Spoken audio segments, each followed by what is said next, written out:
Bonsoir à tous, merci de nous rejoindre sur la RTJ Coloma. Voici nos titres. Au sommaire de cette édition, la relance des activités de la SIGI Koda. Le ministre de l'élevage était sur le terrain pour étudier les modalités de cette reprise d'activité.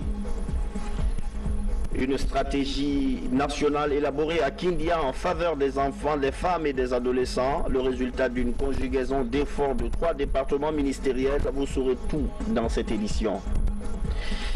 À suivre aussi la grande frayeur hier au Palais du Peuple. Tout le monde a croisé les doigts. Un spectacle musical a dégénéré en violence. Voilà pour les titres. Madame, monsieur, bonsoir. Merci de nous rejoindre sur la RTG. Bienvenue dans cette édition qu'on ouvre par ce décret portant nomination de hauts cadres à la préfecture maritime. Le président de la République, vu la Constitution, décrète. Article 1er. Les cadres dont les prénoms et prénoms suivent sont nommés dans les fonctions ci-après. Préfet maritime, M. Mfambara Diomandé, précédemment préfet maritime adjoint. Préfet maritime adjoint, M. Fodé Keita, matricule 13775G, en service à l'armée de l'air. Article 2, le présent décret qui prend effet à compter de sa date de signature sera enregistré et publié au journal officiel de la République. Conakry, 15 septembre 2016, professeur Alpha Condé.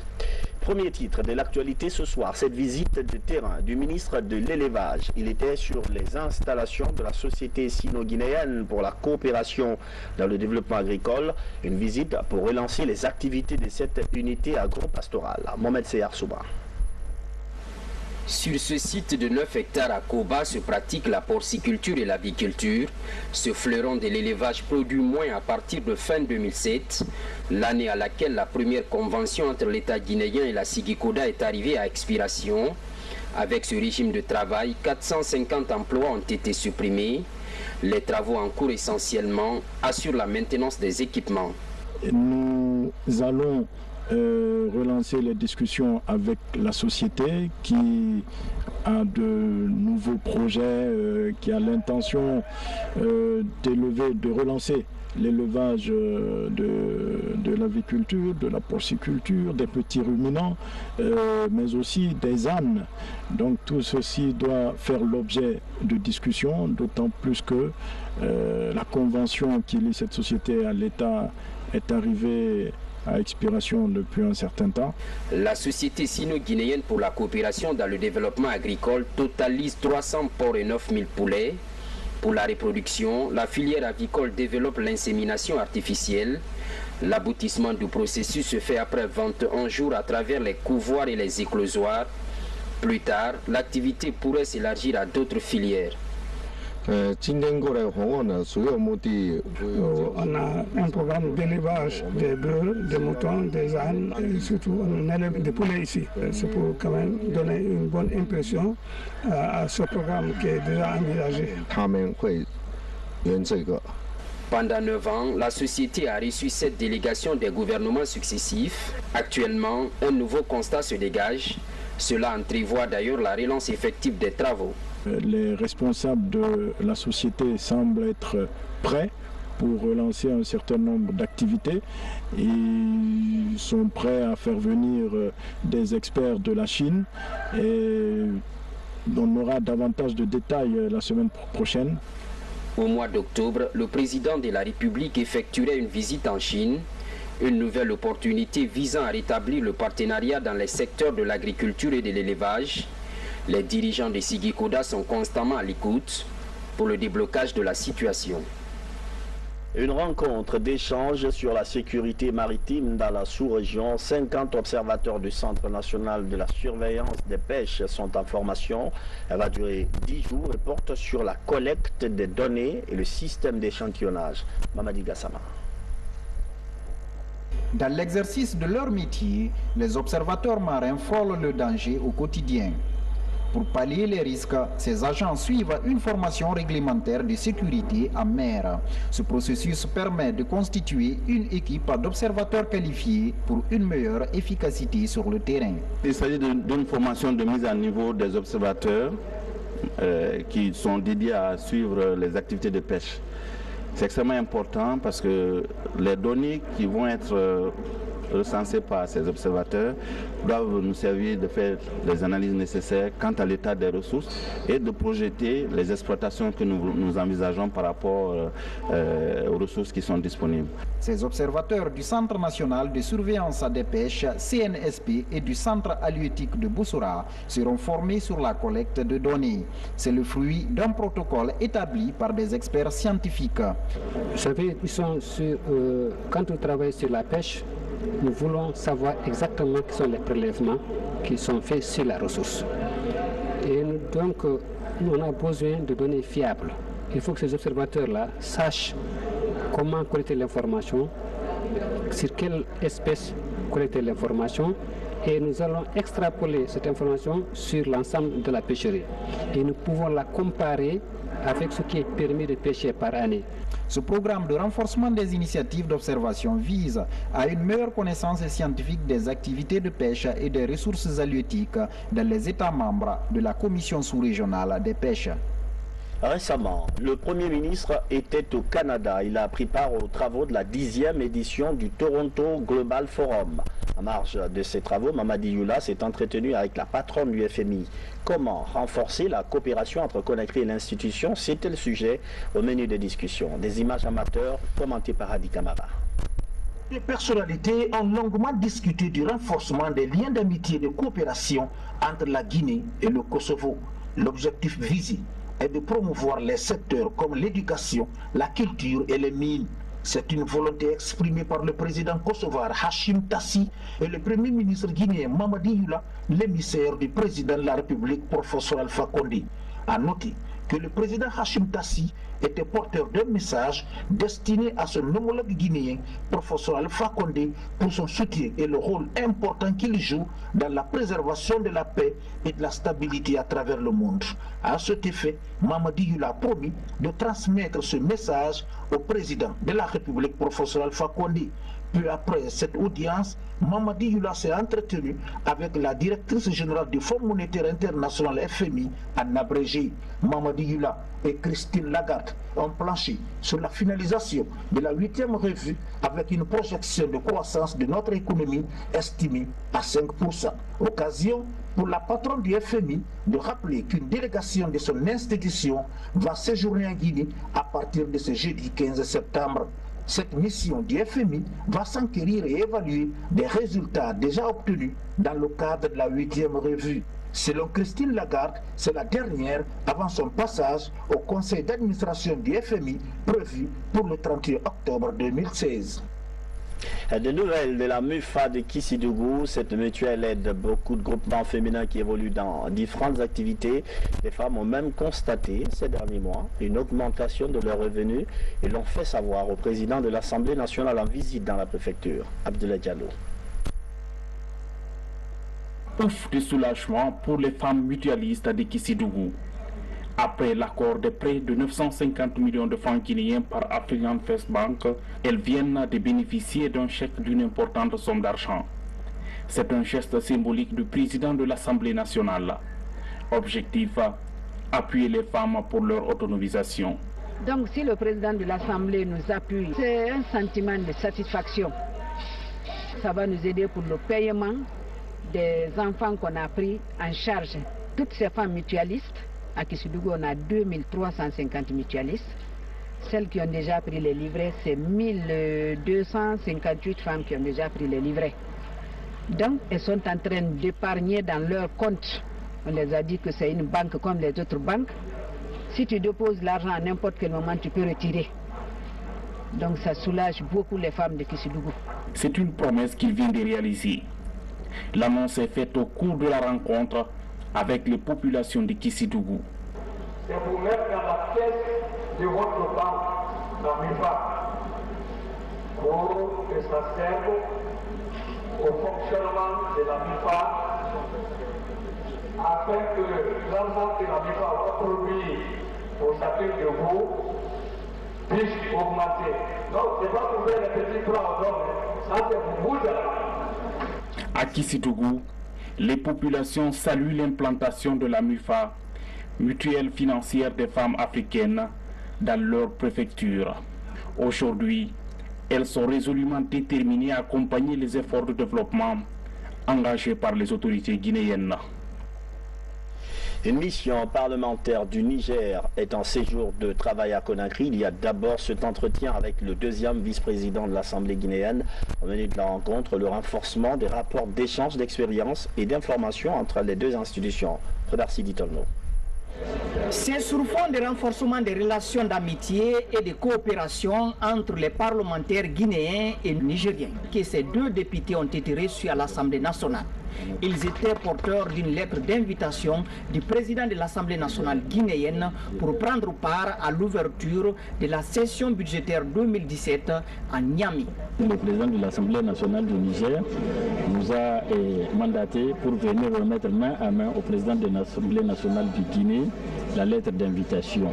Et il compte vraiment que le président de l'Assemblée nationale du Guinée effectue les déplacements comme ils avaient convenu. Et nous avons tenu compte des liens d'amitié et de fraternité qui unissent les deux peuples.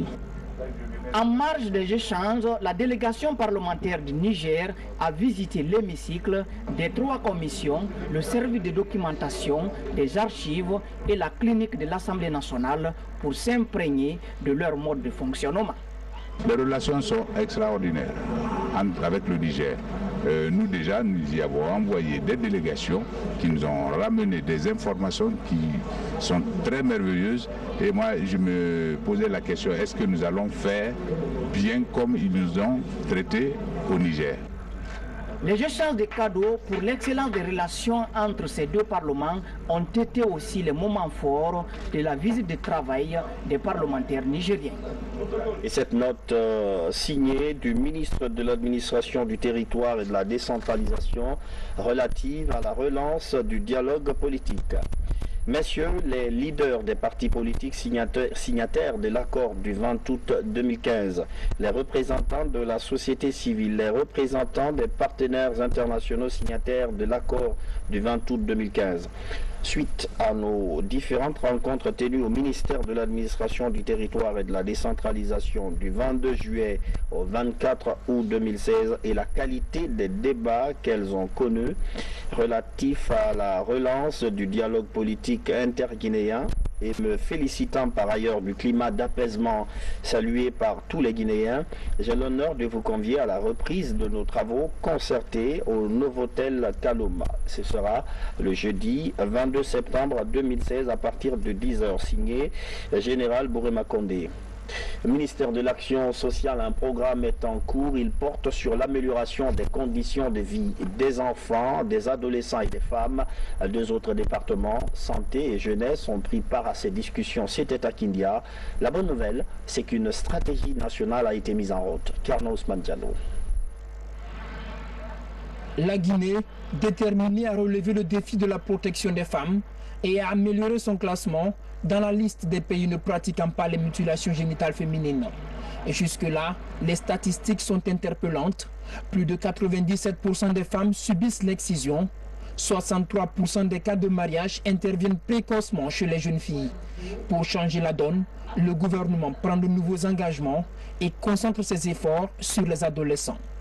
En 2015, on a planché sur la santé des femmes et des enfants, tout en négligeant tant soit peu la santé des adolescents. Or, aujourd'hui, c'est une dimension internationale, une dimension pertinente qui est reconnue dans la stratégie mondiale, dans la stratégie des pays, que la jeunesse ne doit pas être laissée pour compte à la santé reproductive.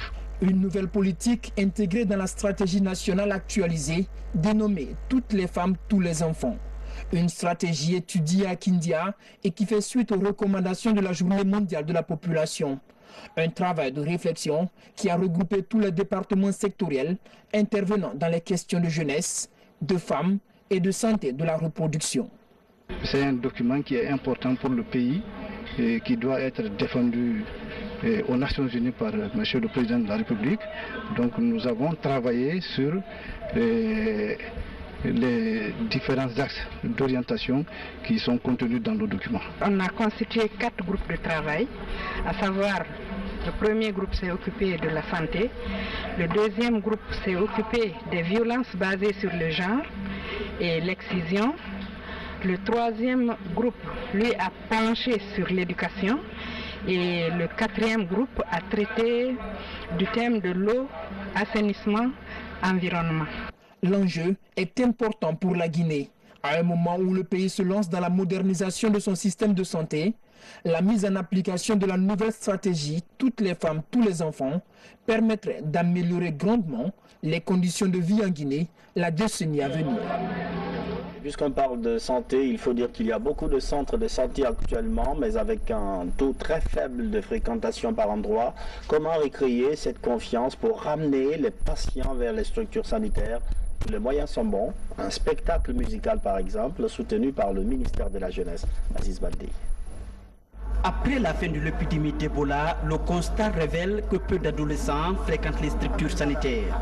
À travers ce concert, initié par le ministère de la Jeunesse, les artistes invitent les jeunes à se faire consulter afin d'éviter toute maladie à potentiel épidémique.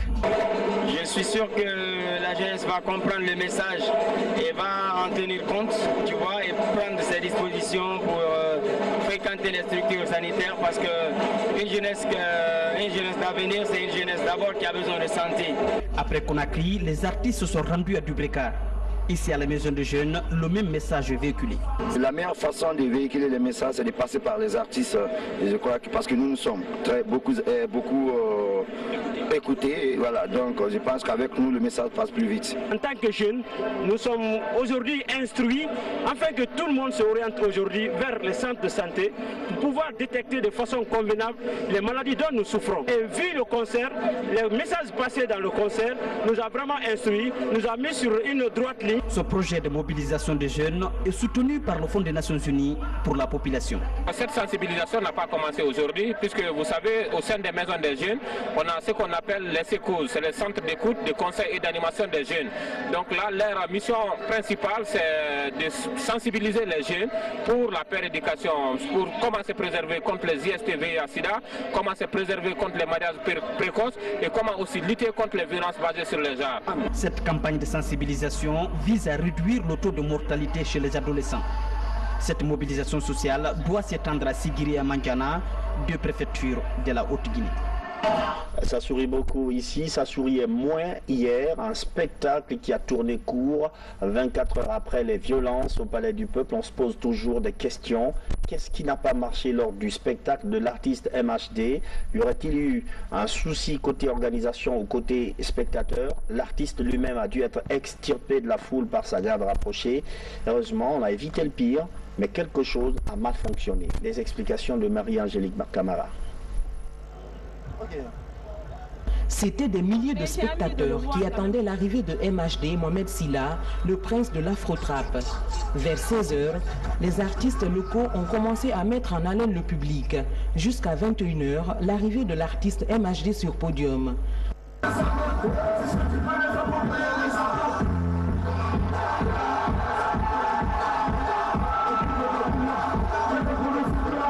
Après 1 à 2 prestations de l'artiste d'origine guinéenne, la sonorisation ne donnait plus. L'atmosphère a donc changé, les jeunes spectateurs ont commencé à huer, ils crient leur déception.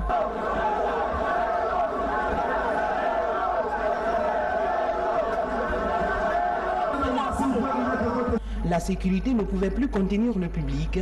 Avec la bousculade, chacun a cherché à sauver sa tête. L'artiste a ainsi vite quitté la scène sous la protection de ses gardes du corps. Les fans, les organisateurs, les sponsors et même les curieux ont ainsi perdu tout espoir. Le concert de MHD ce dimanche 18 septembre a donc tourné au vinaigre. Et cette note qui nous vient de la Commission nationale d'assainissement du fichier de recensement du patrimoine immobilier de l'État. Dans le cadre de la relance de ces travaux et en application du décret 2011 du 8 mars 2011, la Commission nationale d'assainissement du fichier de recensement du patrimoine immobilier de l'État, placée sous l'autorité directe du chef de l'État Son Excellence professeur Alpha Condé est présidé par Monsieur le ministre directeur de cabinet de la présidence de la République, invite l'ensemble des personnes physiques et morales dont les biens immobiliers ont été recensés en 2009 pour la zone spéciale de Conakry à déposer à la Direction générale du patrimoine bâti public, ce à compter du mardi 20 septembre 2016, les documents d'occupation ci-après. Copie de contrats de location ou de baux commerciaux, copie de baux à construction ou amphithéotique, copie de décret, d'arrêté ou de décision d'attribution, tout autre document justificatif d'occupation ou de propriété. Les dits travaux porteront sur l'examen des documents communiqués afin d'établir au nombre des immobilisations recensées celles appartenant à l'État. Cette démarche empreinte de transparence pourra éviter à l'État dans l'avenir des conflits récurrents.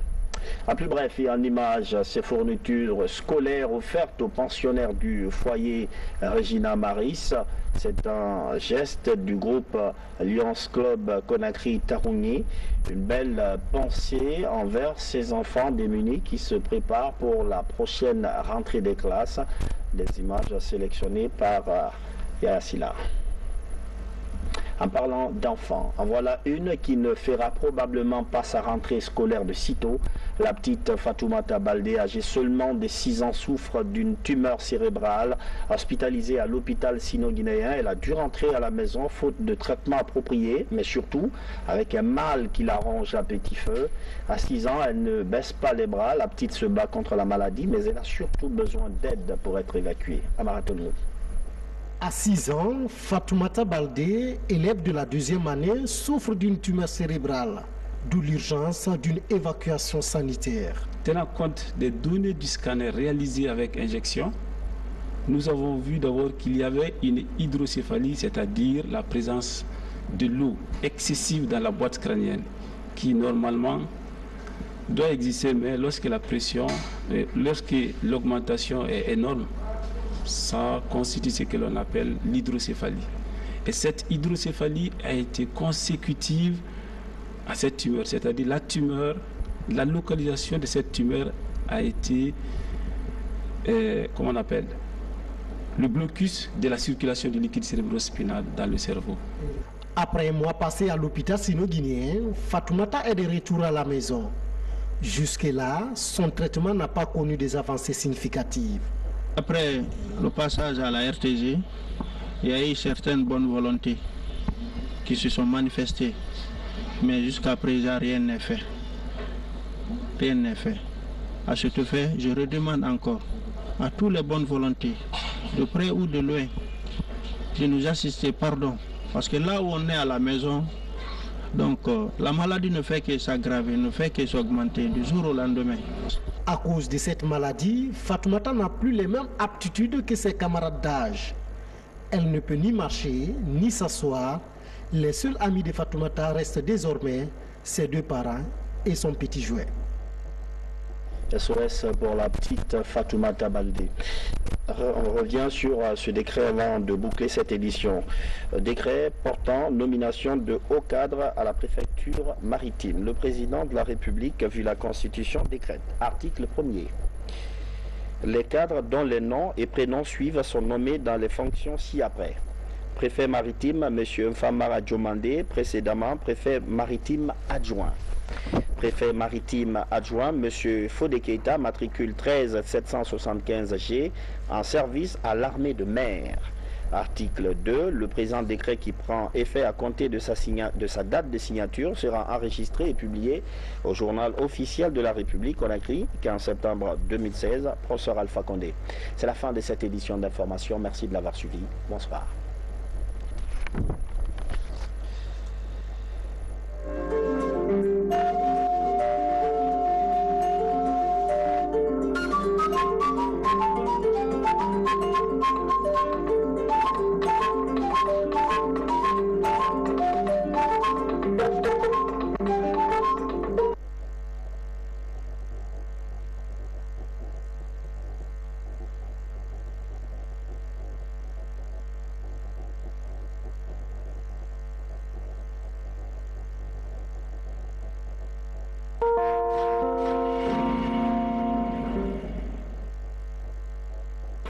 première fois, la